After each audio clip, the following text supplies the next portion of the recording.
Welcome everyone.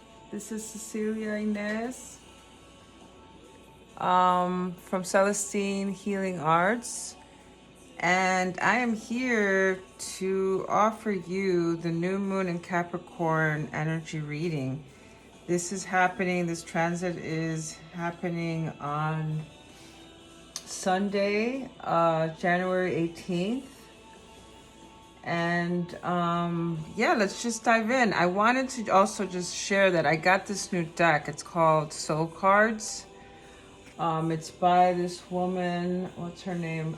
Deborah Koff Chapin. And they're these beautiful cards. She creates all the artwork, but the interesting thing is that she doesn't include any interpretations or descriptions for the illustrations, images. Excuse me. So I find it fascinating because I think it's a great way to practice using one's own intuition, right? Like looking at the image and connecting to your own inner wisdom to try to decipher what these images symbolize. So I thought it would be great. And they're so, I don't know, I find this deck so powerful. Like, I'm still getting used to the images, but to the deck. I don't know, I find them very, very, like, very deep, very powerful. So let's begin with the first row. Sorry, I shake the camera. So I pulled this beautiful card. I don't know if you can see it with the light. And if you can see it's two people that are somewhat merged, even almost fused together, which makes me think of, especially because we got the mirror card, it makes me think of like being in a very like enmeshed type of relationship, very codependent, where you don't know. Enmeshment means like where you don't know where you end and where the other person begins when it comes to like what you're feeling, or not having very clear boundaries, and a lot of codependent kind of behavior. And even with the colors and everything, I'm looking at it now, like there is this like, these colors remind me of maybe like water or some fluid, like, yeah, fluidity or water, which is like, reminds me of emotions, right? Emotions, and this kind of getting muddied in some ways, but there's like clarity coming now. I did a little write-up, So yeah, as I was saying, it's like it's an image of two people that are merged or connected. And it seems to be depicting a bond, right? So it's definitely about a relationship. And maybe this is about the way we've been doing relationships. And what we were working through last year was clearing that, right? Sorting things out, maybe having to get clear on what our boundaries are, having to get clear on any power dynamics that were imbalanced in our relationships, the roles that we played that maybe we were outgrowing. So I feel like that's kind of like the entail of what we're doing this month, of doing this final clearing and tying loose ends. So as I was saying, it looks like they're fused together. You could see it in the back of their head, how the back of their heads are like kind of fused together, and their arms are intertwined, but yet their other set of arms, right, their right side is freed, and they look like they're reaching out, reaching up. So it almost looks like they are trying to free themselves. They're trying to like unmesh themselves, and it doesn't necessarily mean the ending of a relationship, although that might have happened at the closing of last year, or maybe it's still kind of happening, or maybe you're going through that grieving process of coming to the realization of having to release certain things, maybe a relationship, maybe a long-held belief, or a place you lived in. Maybe you had to, you're starting to consider having to move for whatever reason. I know for me, it was like the end of an era, and having, something kind of unexpected, shocking happened. that had to do with this kind of theme of relating and relationships. And it was this old 25-year-old relationship of mine that was dear to me that might have ended, you know. I'm not quite sure yet, but it's definitely been changing and shifting since I moved. And that happens. It happens where if people change and people grow, and then the relationship has to kind of grow alongside with you as well. And that doesn't always happen, unfortunately. Everyone's kind of on their own path and on their own journey and their own timeline. And so sometimes relationships get to the point that they're meant to, right? You learn the lessons that you need to. You share the time and have, you know, beautiful and challenging times together and grow and learn from that. And then, you know, up to a certain point, and then it's like you fulfill the karmic contract for that relationship. And then you have to move on to the next stage of your life, and they have to as well. But sometimes it's not the same. We're not going in the same direction or the same place, you know, for whatever reason. You know, sometimes maybe the other person or you yourself are not ready or don't have the capacity to meet the other person where they are, you know, or go along with them and be able to embrace who they're becoming. Because that would require us to then also look at ourselves. And maybe this is why we got the mirror card, right? Maybe this is what we're working through. We would have to look at ourselves and see what we would have to maybe change or work on, you know. And that's what relationships do. They are like a mirror where they show us all our beautiful strengths and all our potential and all of that stuff. But then they also reflect back, you know, our blind spots and certain things that we have to work on. You know, sometimes our wounds definitely get activated in relationships. And I think that if we could use that as a healing portal, because I think of a mirror, and a mirror could be like a portal. So this relationship could be almost like this reflection or even projections, which are kind of distorted and full of illusions. Like going through that process and being able to move through that honestly and confront ourselves and others can help us move through that and you know, and really get clear on who we are and what we need from others, what our needs are, and be able to communicate that with that clarity and understanding. But we have to kind of go through this in order to arrive at that clarity, right? What else do I have here for you? So it says here, yeah, so maybe, yeah, it's like a forewarning maybe about any possible enmeshed or codependent relationship we might have been in. So maybe we're kind of clear, we're still kind of releasing that. This is like the end tale of that. Or maybe it could be one that we're coming out of from last year, right? And we're still kind of, as I said, grieving and kind of slowly releasing that, you know, hopefully with love and compassion for ourselves, for the other person, even as difficult endings could be, right? Especially long-held relationships. Like I've been really, it's been a very, I don't know, last year was very challenging. I'm sure for everyone. I've been hearing a lot of people, you know, went through a lot of challenging transitions.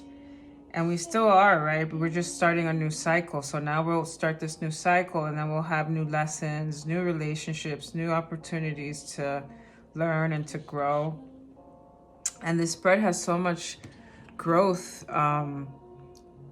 energy, you know, like this beautiful fertile energy. If you could see here with the gem and the flowering and creativity and the source, it's like, so a lot of things come out of this, right? Out of this, like we've traveled through the underworld, we've traveled through these shadowy waters, you know, wrestling or acknowledging and making peace with our shadows, integrating, right? I think that now we're in this integration stage. And I think that's part of the creativity energy, where we're trying to create something new for ourselves, maybe reinvent ourselves, transform our relationships, the way we relate, the way we do intimacy, the way we connect, the way we communicate in relationships and all that. And so, you know, it starts with us. And I feel like this card is, look how beautiful this card is. And this reminds me, so the creativity card is the Empress card in traditional tarot.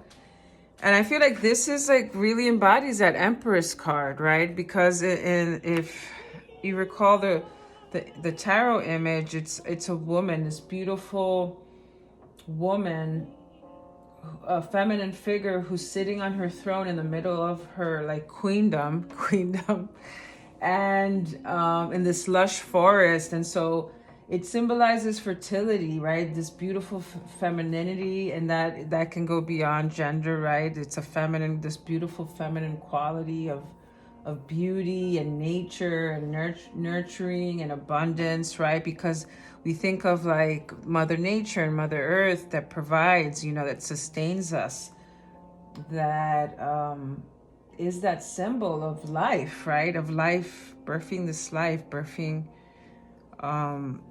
creation. This is creation energy, which is what creativity is. So these two cards are so beautiful. And even the flowering card, look how similar these cards are. Like these two figures look, right, with their legs, you know, crossed open, arms up, stretched out, you know, like.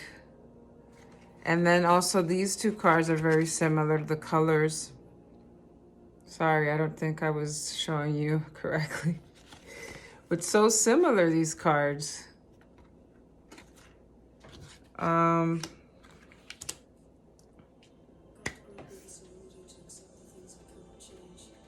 So one of the areas we are releasing or transforming as we tie up these loose ends, do this one final clearing before we start this new cycle, is, I think, in our relationships and our own identity, how we, our own concept of self. So it has to do with self-realization. It has to do with what Carl Jung calls individuation, right? We're going through this journey to evolve and to grow into our true essence, into who we are, and to learn about love and to learn about self-love and love of, you know, of others. I feel like that's what we're here for.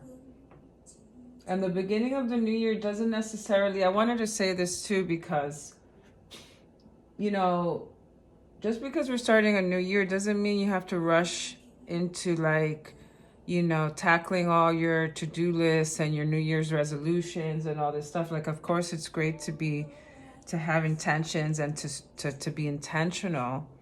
But I mean, if you think about, we're talking about Mother Nature, and we're talking about these natural cycles. Like right now in the Northern Hemisphere, we're in winter, right? So the days are shorter, it's colder, you know, and it's there's more darkness, and it's a time to kind of go inward and to rest and to reflect and to give thanks, you know, for whatever harvests we got from last year, right? Whatever lessons, whatever sustained us, you know, and brought us to this point beyond this threshold. And then in the spring is when we start, right? Things start coming to life. We start planting seeds. And then comes the flowering, right? Then comes the flowering. But there is this revealing of like this hidden gem as well. So let me finish reading here. So the beginning of the year doesn't necessarily mean we are meant to start tackling resolutions and goals.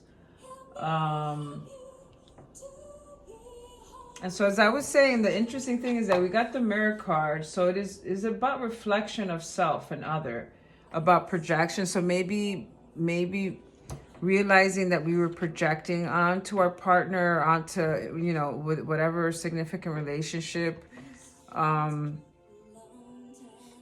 that we've been working on, you know, that's going to be personal for everyone, different for everyone.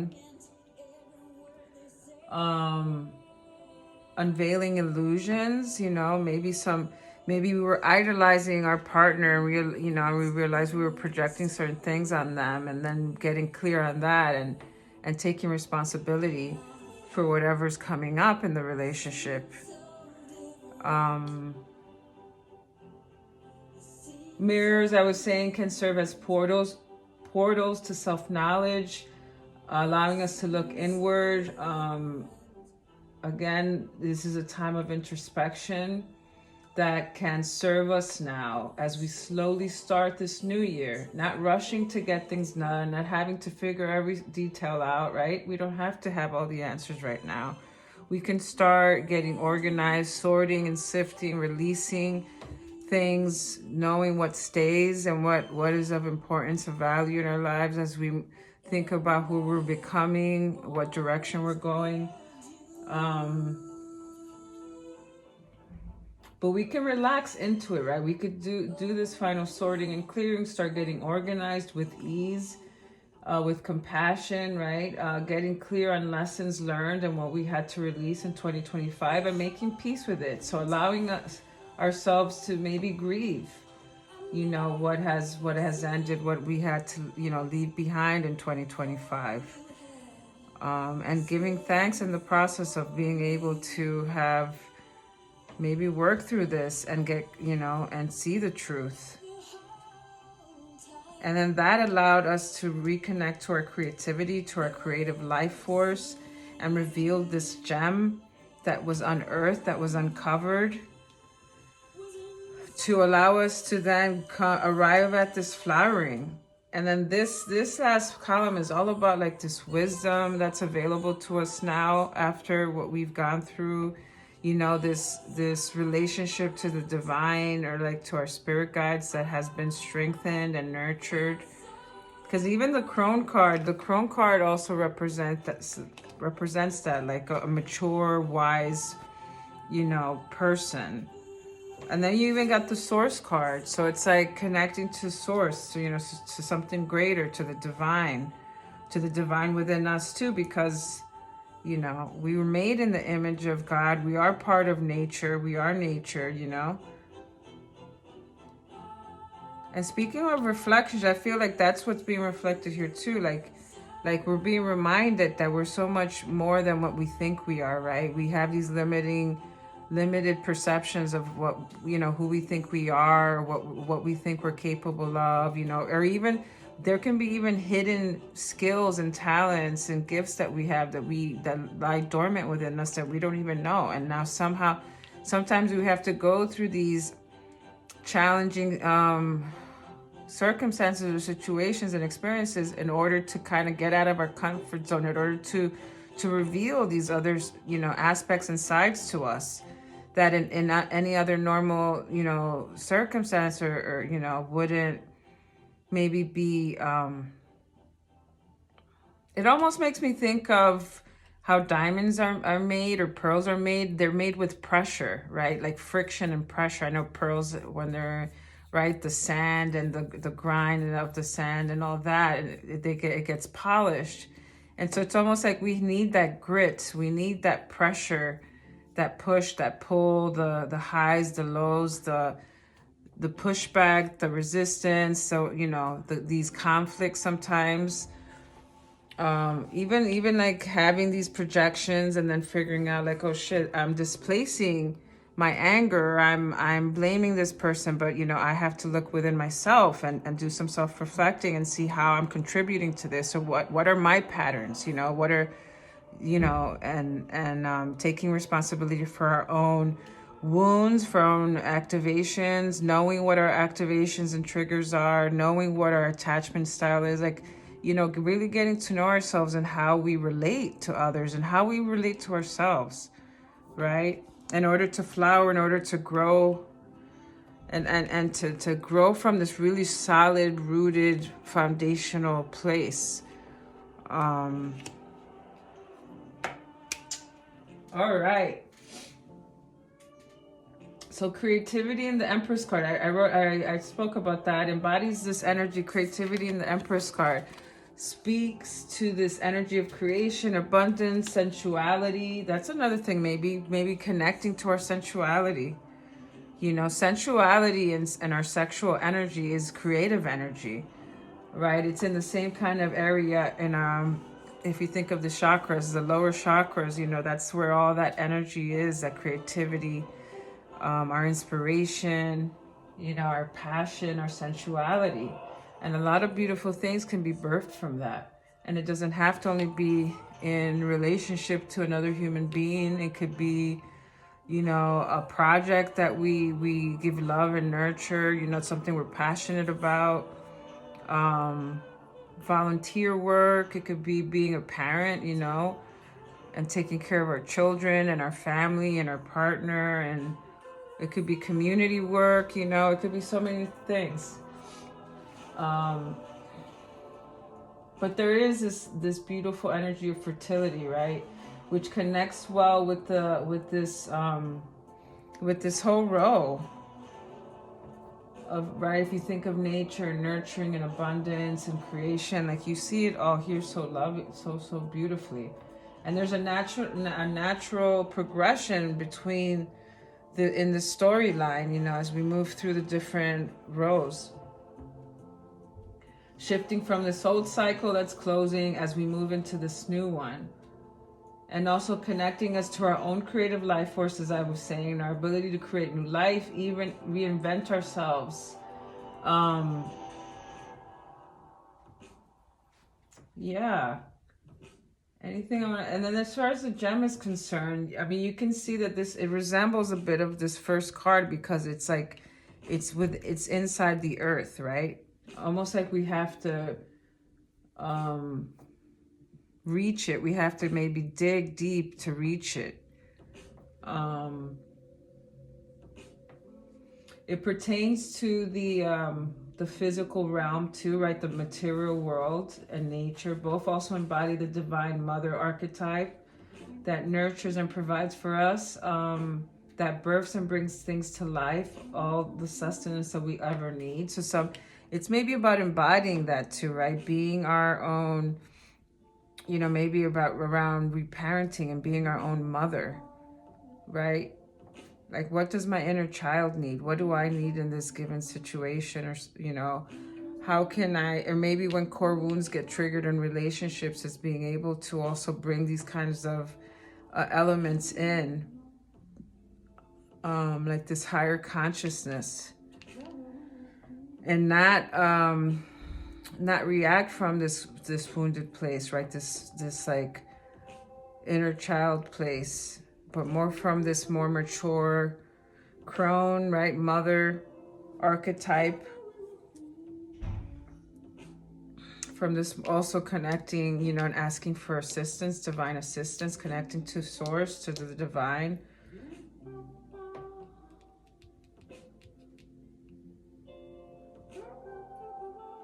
So something else I was writing was the flowering card is the Queen of Pentacles in Tarot.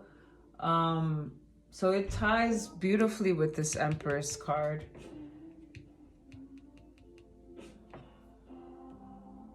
And this divine, right? This divine unconditional presence, the source. Maybe also what I was thinking about this row was also about ancestral roots, like maybe tending to nurturing our ancestral roots, maybe doing some ancestral healing work, integrating this into our spiritual practice. Yeah, maybe this is also like, I see this card almost like this is our spirit guides or teachers or angels or even our own inner voice, inner wisdom, intuition speaking to us, whispering to us. So something around that, like connecting to and paying attention and really like nurturing those connections, that relationship to our ancestors, to our spiritual guides and teachers, to if you believe in the Holy Spirit, right, to source, to the creator, to higher consciousness. And then the crone, even though it's an archetype that represents like an old wise woman, the sage, it's supposed to be the third stage within the stages of womanhood, right? You have the maiden, you have the mother, and then you have the crone. But I think that this could apply to, you know, go beyond gender and apply to anyone's life, and how we're, you know, we're going through these different stages of development, like psychological, emotional, spiritual development. And this stage that we're arriving at is that of this wiser, mature person, because of everything we've been through, right? We've, you know, these lived experiences and these lessons that we've gone through. So, you know, it's this initiation into this deep wisdom, intuition, our inner knowing. It symbolizes spiritual completeness, transformation, and the mastery of life cycles. So again, it is connected to these different life cycles we're going through that do also parallel the cycles that we live within, right? Like these natural cycles of nature. So it's almost like witnessing that, but also integrating that into our existence, into our, you know, day-to-day, into the way we move in the world, in our lives, in our relationships.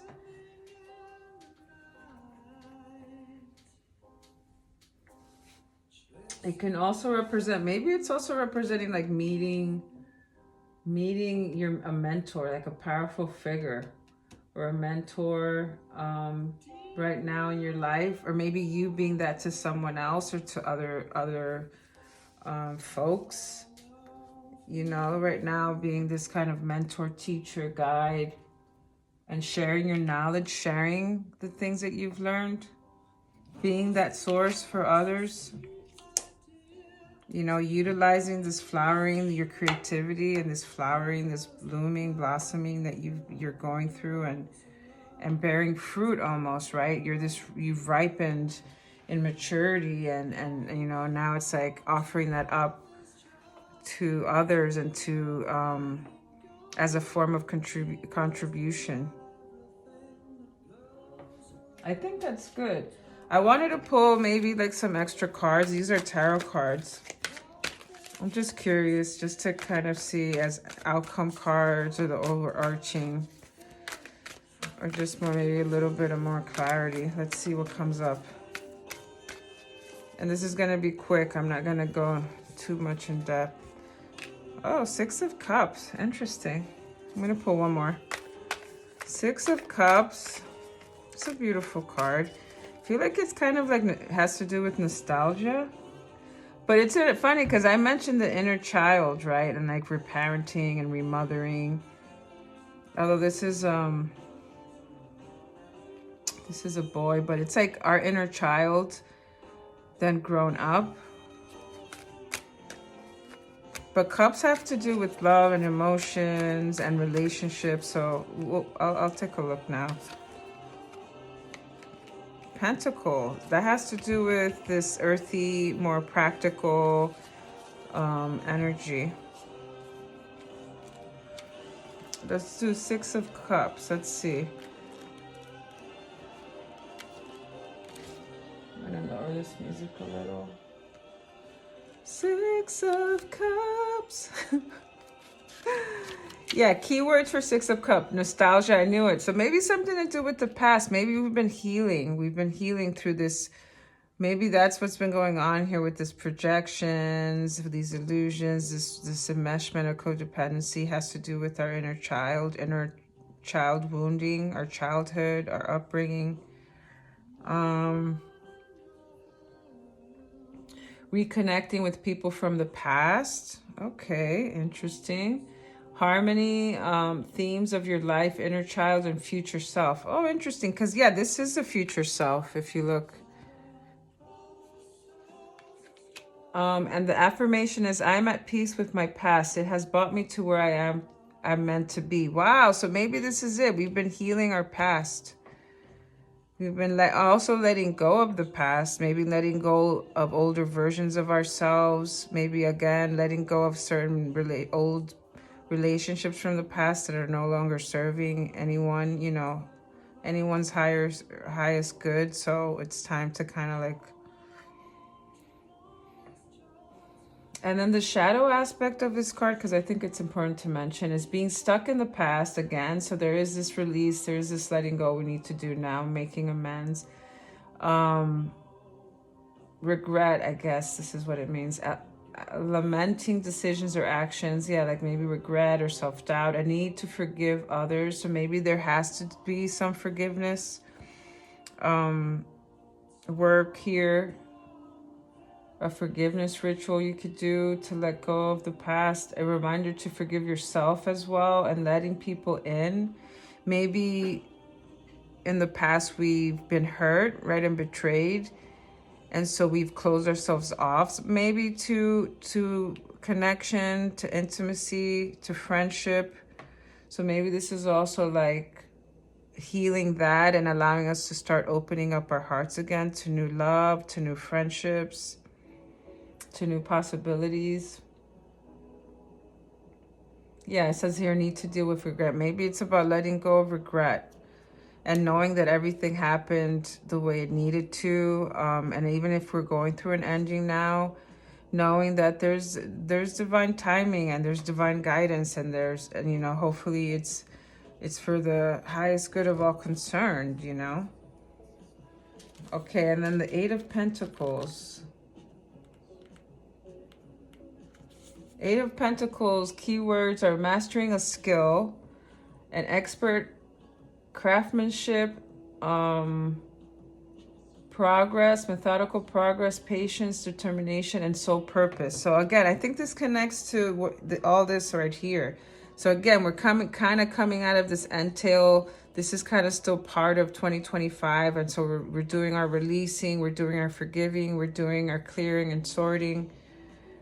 And then we're going to arrive at this more fertile ground where we're going to discover this gem within us, whatever that might be. Maybe a new idea, a new project we want to give, you know, love and attention to and birth into the world. You know, maybe hidden gifts and talents and skills. And we're flowering, and maybe it has to do with education, and maybe taking any classes or you know, perfecting professional development, perfecting certain skills in order to grow, aligning with our soul purpose, because this is also about alignment. I think when you have these cycles of these endings and beginnings, and we cycle through these, it usually has to do with that too, alignment, like aligning to where we are now, right? Because we're not who we were anymore, and we're becoming someone new because of everything we've lived through and all the lessons and everything we're learning. And so, you know, we get realigned always with the right people, with the right places, with the right things. And the affirmation is, with loving determination, I persevere and I become the person I long to be. That's beautiful. The shadow aspect of this, just as a forewarning, seeking shortcuts to your detriment. So yeah, trying to kind of cheat your way through or rush the process, or not trusting the process, or seeking, you know, external validation, or like not really listening to your own intuition.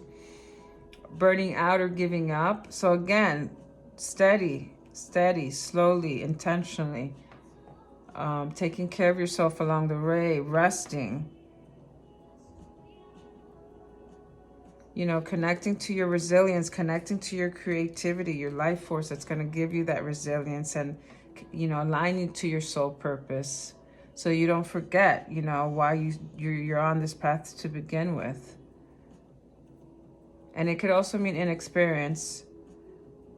So yeah, again, we're like, okay, maybe I'm lacking a certain skill that I need in order to, you know, to fulfill this soul purpose. And so like taking, again, responsibility and signing up for that class, or doing the research, or asking, you know, networking, or connecting to the right, you know, places that can assist you and support you. In whatever way that might be.